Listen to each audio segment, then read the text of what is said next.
Hello, everybody. Chris Profi, Musically Obsessed. I am going to tell you about a new series that I'm starting, but before I get into that, if you are new to my channel, make sure you hit the like and subscribe button so you can continue to follow my musical obsession. So today, I'm starting a series called Polar Opposites, where I take two artists or two bands and I find the connection between them where many of us maybe never thought there was a connection. And the two artists that I'm looking at today are Frank Sinatra and Neil Peart from Rush, the drummer from Rush. And you might be thinking, Chris, how is there a connection between Frank Sinatra and Neil Peart from Rush? Well, that's what I'm going to tell you about today. So, anybody who follows Rush, who's read up on Rush, who has, research in any way, has hopefully seen that Neil Peart loves to travel on his motorcycle and in his BMW. And he would travel between gigs while the rest of the band was on the tour bus, or however they traveled. Neil Peart would decide to go by either motorcycle or his BMW. And on these trips throughout the country between shows, he would, of course, listen to music. He's come out with a bunch of books. One of his books was called Traveling Music, the Soundtrack to My Life and Times. And what this was about, it was about a solo road trip that Neil took in 2003 in his BMW from California to Big Bend National Park in Texas and back.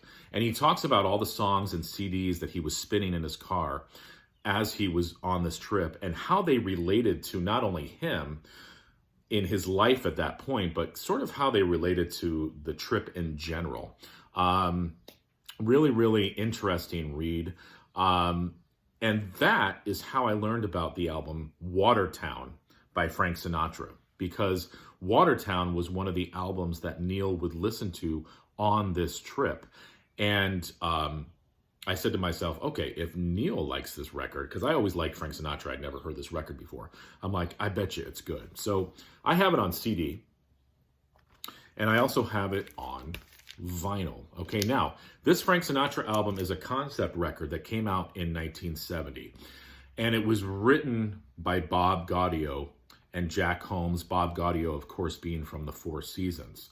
This is a concept record. Now, Frank Sinatra is not a stranger to concept records. One album that comes to mind is In the Wee Small Hours, which is an amazing album as well.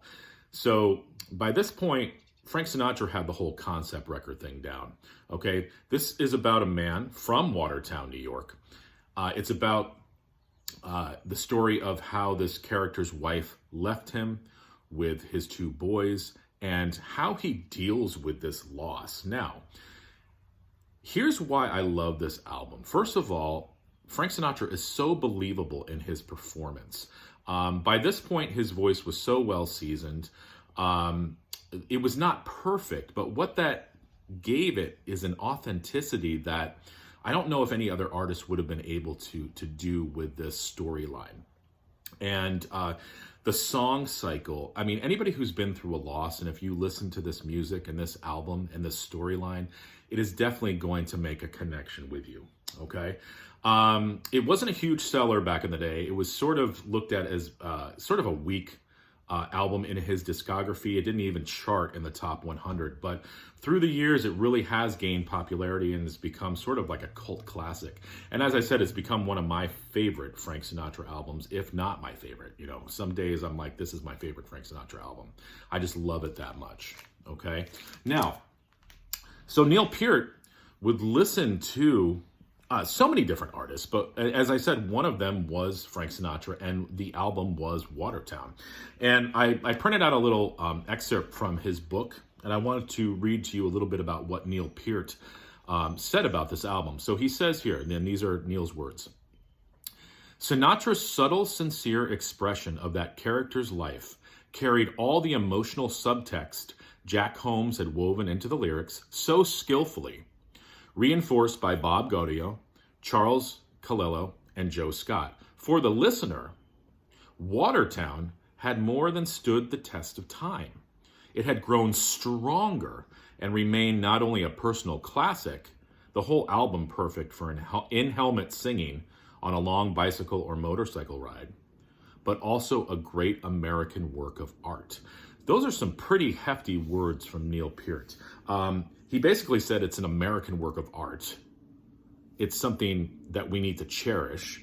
And also, the whole album is perfect. He said it in helmet as he's riding his motorcycle. What that translates to me, because I don't ride a motorcycle, I'm thinking it's a headphones record. You need to put those headphones on and just take in the whole record, okay? So there you go. There's the connection between Frank Sinatra and Neil Peart from Rush. Hey, listen, hopefully you guys learned something here. I know I did as I'm doing research for this as well.